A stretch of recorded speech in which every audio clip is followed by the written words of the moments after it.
I can do another curve, and this goes back to some of the archaeological data. So we go back 10,000 years, basically after the last glaciation. And they have, I mean, so there wasn't a whole lot of census takers around then, but I mean, they're coming up with their best guess as to how many people were actually there. You can do exactly the same thing, and you just create a growth curve, so you know what this point is, you know what this point is, you divide it, you get a rate, and there's the curve that it looks like.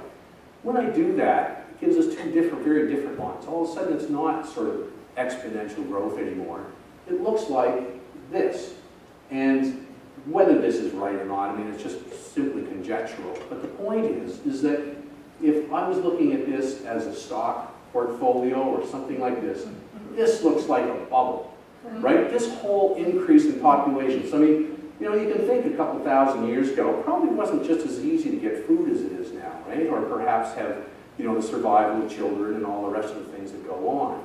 The technology's kind of given us a hand up there. And what happens is that, you know, only until you know, basically the 20th century, or you know, a little earlier, then all of a sudden we had more survival, there were a lot of things coming on. And all of a sudden, so basically on the back of technology, our population has increased. And it's not just slowly increased, it's shot right up. And that has implications with regard to overall sustainability if the trajectories keep following that. All right, so on analysis, we're going to have more people. More people that want to eat. So you're going to have more demand on food and space. We're going to find an increase in age and wealth to change the types of food. And it appears that, you know, we've got an industrial bubble. All of this suggests that we better start thinking more about how we're producing food and what kind of food are we going to produce and what's it going to do to our society. And that, are we going to do this with existing technology, or does it really need to evolve a little bit more? This is some data from the province of New Brunswick from last year. What you can see, the point you need to look at from this pie diagram is the senior in healthcare. 40% of every dollar, every tax dollar that comes in, goes to healthcare, right? As it is now, right? Now we've got debt service, and we've just been downgraded. So if our interest rate goes up, this pie is going to go up, which means, you know, a whole change in the other things. And I don't think there's anybody here that doesn't want more health care. If we also look at the senior population, 65 and older, again from the same data source last year, I mean, we're seeing a constant increase in the number of elderly that are going to be here. So all we can see, I mean, when we start looking at this and go looking back at what's happening, food is going to play a major role in this whole thing, in my mind. And so how are we going to deal with that? One of the projects I'm dealing with is this thing called integrated multi-trophic agriculture, which is a $10 word, which just basically means mixed farming. It started out as a small science project in 2000. It just continued to grow now, and we're still continuing to do some work in 2012. So we've been working on it for about 12 years. Basically, this is the concept. Food goes in where it gets consumed by some trophic level, in this case fish. It's going to put out some small particulates in the form of feces or waste food. It's going to put out some ammonia. The mussels are going to put out ammonia. Then, of course, there's larger particles, bigger fecal pellets and whatnot. They're going to fall to the bottom. And mussels, of course, are going to put this down to the bottom. Each of those, this happens every day. It happens to us. It happens to every organism on the planet. And the point is that this is a natural cycle that goes on. It's how reefs work. And it's the stuff that's coming out of all of this is basically natural to the environment for the most part, except for, I mean, we can have the argument about some of the additives that go into the feed and whatnot. But the point is this whole process goes on daily. And a lot of it is just due to the loading issues that go on. So this project that I'm working on deals with trying to assimilate these, basically convert the organic side back into an inorganic form. So taking organic carbon in the form of carbohydrates or something like this, converting that into carbon dioxide and ammonia, which then dissolves in the water, goes back up and gets taken by the plants and goes back into recycling, you know, for the whole thing. This is not a new idea. It's several thousand years old. It originated in China, and so the Chinese have been doing this mostly in freshwater ponds, and the house would be beside it, and they would have chickens and whatever else would be there, and the ammonia or the from the chickens would go into the pond, which would grow algae, which would grow shrimp, and the fish would eat those, and then it would be up and they'd get eaten again, and the whole thing just recycles around. This is where the idea came from. It got moved over to North America there about 60 years ago, and continues to this day. So I was quite pleased to get a letter from China inviting us over to an international symposium on this whole concept over in China there in 2009, which is sort of how this whole thing originated. So when I got the letter, I thought it was great to give me a chance to go over there to see it, and also to see China. We said, you know, there's no sense us going over, so by me, us, I mean my colleague Terry Chopin and I, who's from the University of New Brunswick. So we said, well, let's go over, but we don't want to just sit in a room, we want to see something. And so our Chinese colleagues put on this tour for us that would allow us to see Chinese agriculture in the Shandong province. So, didn't take me long. I went up there at St. John Airport and jumped on the plane, and 4 hours later I was in Toronto. I jumped on the plane again in Toronto, and 15 hours later I was in Beijing with a fairly sore backside. The interesting part was that we went during a time when the avian flu was here, right? And so we got to Beijing, and the plane landed, and all of a sudden, all the air conditioning came on full blast, and the pilot said, "Don't anybody get out of your seats. You're not going anywhere. The health team from China has to come in." And so everybody sat there, and the plane's temperature is dropping like a stone. And these guys got on in white suits, white boots, gloves, masks, hats, and they had this scanner, like this infrared scanner gun, and they went to everybody in their seats and shone it on their head. And they checked it to make sure that your temperature wasn't elevated. And it turned out there was one guy in first class that was, and he was like a half a degree higher than he was supposed to be. And they came in with a full hazmat suit on and got him up out of the seat and zipped him off for an unplanned Chinese holiday somewhere. We never did see him again. So anyway, once we got through the temperature screening, and they had these sensors all through the airport, so you know it was a big time technology exercise. So then we hopped on the plane and went down to Qingdao, which is where the meeting was going to be held, and you know, so it's basically, you know, a cool 20 hours will get you to Qingdao in China.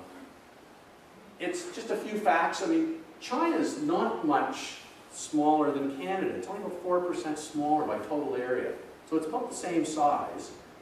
It's actually bigger if we toss out the islands, you know, some of our northern islands in our sort of water area. But anyway, like Canada, instead of a north to south pattern, they've got an east to west pattern where most of the population lives on the coast.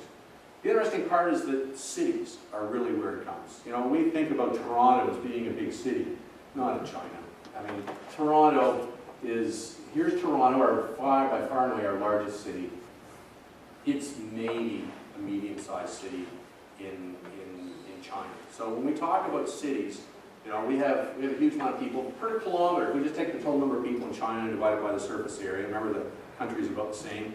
There's about 40 times more people per kilometer than there is in China than there is in Canada. So the whole population drives so much of this agenda, and we'll kind of see some of that as we go along. This is the area where we were, Shandong province. Lovely spot. It's coastal, obviously. So it separates the Bohai Sea, which is here, and the Yellow Sea is out there. Fairly old, but 1700 years in the Shang Dynasty. We didn't get much on the whole history of it in that sense. We were there mostly for the science. But it's one of the richest provinces. Well, you could read this as well as I. About 95 million there. Interesting, Qingdao is about 8.7. It was originally just a small little fishing village. And when the Germans came, I mean, when colonialization was going on, you know, around the world, the Germans took a lot of interest in China, and they moved into Qingdao. And they basically set up the entire city. Now, when colonialism fell apart in a lot of areas of the world, some of it was fairly traumatic, but not so much in Qingdao. There was a very amicable depart by the Germans as a result, so they left a lot of their administration in place, and they left their tradition of beer brewing. And so you can buy great German beer in Qingdao. You can go to restaurants with little Chinese guys in lederhosen with great big swords of sausages and big flagons of beer, you know.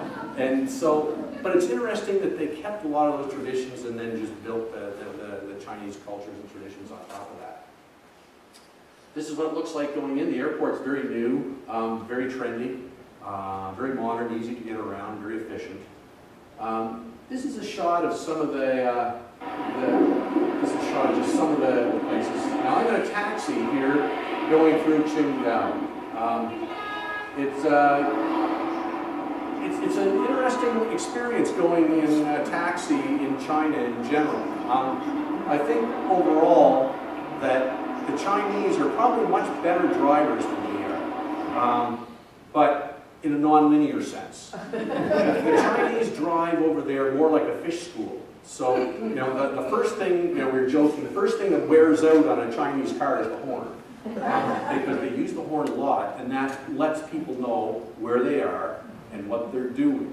And so, you know, for example, you could have almost like a divided highway where there's 2 lanes of cars, you know, going there, and then there'd be a side entrance road with a stop sign, which is more for decoration. And this guy would come tearing out the side, full speed, hand on the horn, and the traffic would just open up like a fish school, and he would be assimilated in, and you would continue. All the cars are relatively new and relatively undamaged. In any case, so our first visit, so we met our scientific colleagues, and here we go on our first of our junkets in China. So we went from Qingdao to Haiyang, and that's on July 1st. This is what it looks like from the top, from the aerial view. This is compliments of Google Earth, obviously. This is the area we went to. This is our research station, the Haiyang Yellow Seas Research Institute. These are all ponds that belong to this research institute. This is huge. Here's a shot of it, but you can see they specialize mostly in flatfish, sole, flounders, turbot, but they also do sea cucumbers. Sea cucumbers is an incredibly valuable industry over there. I'll show you some of them. Like I said, lots and lots of capacity for doing it. They have a lot of breeding programs going on. This is a shot of it, a nice big brass plaques, but healthy sea. A lot of it's in English. Like there's a lot of English over there, you know, throughout the areas at least where we work. But you can see there's building after building after building with tanks with various fish in. Some are for research, some are for actual commercial production that are going on, and they get a lot of money for these fish. Right? These fish are very expensive. They go into the market, so there's obviously a market for them, but they're big on producing them. Here's just a tank of juveniles. They're quite cute. I mean, when you walk by the tank, they come up and think they're going to be fed. And so it looks like a whole tank full of little butterflies coming up. These are probably turbot. They have outdoor ponds where they're doing some of their IMTA co-culture of different species. And so anyway, they're quite pleased at showing all of this stuff around. They're incredibly helpful. And then we went in, this was our first real experience of Chinese hospitality. It's very much a formal, a collegial type of environment when you were over there. The first thing we were offered, well, we went to this nice air-conditioned room because it was about 30 degrees. So we were getting kind of warm. Anyway, they offered us this lovely melon and sat down. Then they took us into this other room where they were going to serve us lunch. Oh, you know, we were thinking sandwich or something, you know, well, not in China. So there's a table, and this was our first letter meal. So the dishes started coming in, and there's this lazy Susan-style table where they just put the dishes, and then the dishes are spun, and you take a little bit and put it on your plate and keep going. And the food just kept coming out and out and out of the kitchen. So, you know, here's fish, and there's various shrimp and algae and seaweeds and all sorts of things.